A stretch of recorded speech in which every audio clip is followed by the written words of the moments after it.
실적과는 별개로 주가가 큰 폭으로 떨어지는 이유는 따로 있다고 생각합니다. 바로 주가가 많이 떨어진 종목으로 둘째라면 서러운 종목 아모레 퍼시픽, 강흥보 센터장의 강력 추천 종목이고 연블리도 당연히 반등한다고 6개월 전부터 얘기했는데 그 이후로 계속 떨어졌어요. 많은 전문가들의 예상이 완전히 빗나간 종목이죠. 저는 전문가들이 자꾸 틀리는 게 차트랑 기술적 분석에 의존해서 많이 떨어지니까 응당 반등할 것이다 라는 접근법에 회의적이고, 한국 화장품의 경쟁력과 줄어든 입지를 보지 못하고 시장의 소리를 포착하지 못한 결과라고 생각합니다. 중국과 관계만 회복되면 무조건 좋아질 것이다 라는 단순한 접근법은 다 틀린 거죠. 기다렸던 시진핑 방문은 없었고 중국과의 관계 회복도 없었죠. 제가 보기엔 중국이 관계 회복을 전혀 노리고 있질 않아요. 내실 다지기 중이기 때문에 오히려 중국 내 화장품 회사들을 밀어주고 있거든요. 동시에 한국 화장품의 경쟁력은 줄어든 위기라고 생각을 합니다. 숫자로 보면은 2021년 전반적으로 크게 나쁘지 않았죠.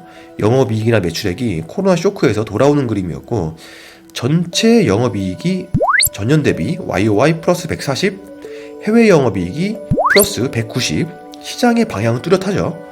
북미, 유럽 온라인 판매 호조, 중국 시장은 성장은커녕 쪼그라들고 있고, 특히 저가 라인 화장품 이니스프리의 부진은 치명적이다. 럭셔리 화장품 설화수는 중국에서 그나마 소폭 성장을 했어요. 이 결과를 바탕으로 2022년 전략을 짠 게 북미, 유럽의 온라인 판매 확장, 중국 내 럭셔리 라인업 강화, 저가 화장품 이니스프리 축소, 이에 이어서 아모레 퍼시픽의 2022년 1분기 성적표가 나왔는데, 아시아 전분기 대비 순이익 YOY 마이너스 9%, 그 중에 중국이 마이너스 14%, 중국 내 설화수는 플러스 10%인데 반해 이니스프리는 마이너스 70%, 유럽은 플러스 15%, 구멍이 어딘지 명확하죠. 판매량을 보면 1년 전만 해도 설화수, 이니스프리, 라네즈 메인 화장품 라인의 매출이 900억 수준으로 다 비슷한데, 2022년 1분기를 보면 이니스프리만 270억으로 쪼그라들었고 나머지는 1000억 원대로 소폭 성장을 하죠. 근데 전반적으로 지지부진하죠. 실적과는 별개로 주가가 큰 폭으로 떨어지는 이유는 따로 있다고 생각합니다. 바로 PER 55. 저는 조정받을 만큼 받았다 라는 전문가들의 의견에 전혀 동의하지 않은 이유가 바로 이 PER 55 때문입니다. 시총의 반이 날아갔는데도 성장은 제자리 걸음을 보여주기 때문에 가능한 숫자죠. PER은 시총을 순이익으로 나눈 지표인데 숫자가 높을수록 과대평가되어 있거나 기대가 높은 건데, 아모레는 기대는 크고 성장세는 약하기 때문에 과대평가 주식입니다. 통상 한국 코스피 평균 PER을 10배, 12배, 미국 주식을 16배, 18배라고 했을 때 아모레의 55배는 지금 아모레 주가가 과연 바닥이냐 라는 데 의문을 들게 하고, 참고로 LG생활건강 PER 18배입니다. 화장품 대장주고 더 안정적인 재무 구조에 중국에서 후가 설화수보다 더 잘 나가죠.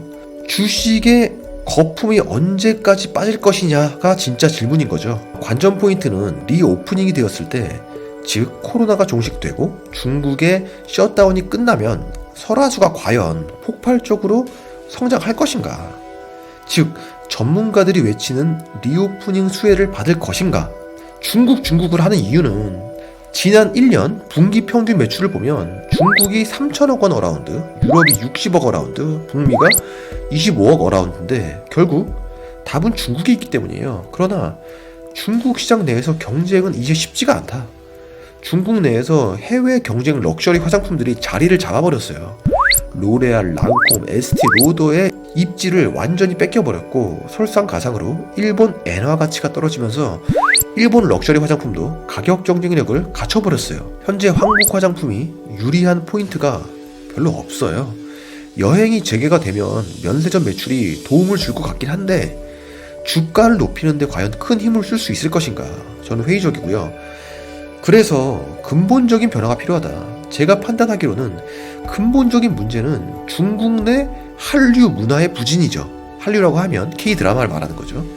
한한령 문제랑 어느 정도 겹쳐있긴 한데 남을 탓하기보다는 K-드라마 자체가 부진하다.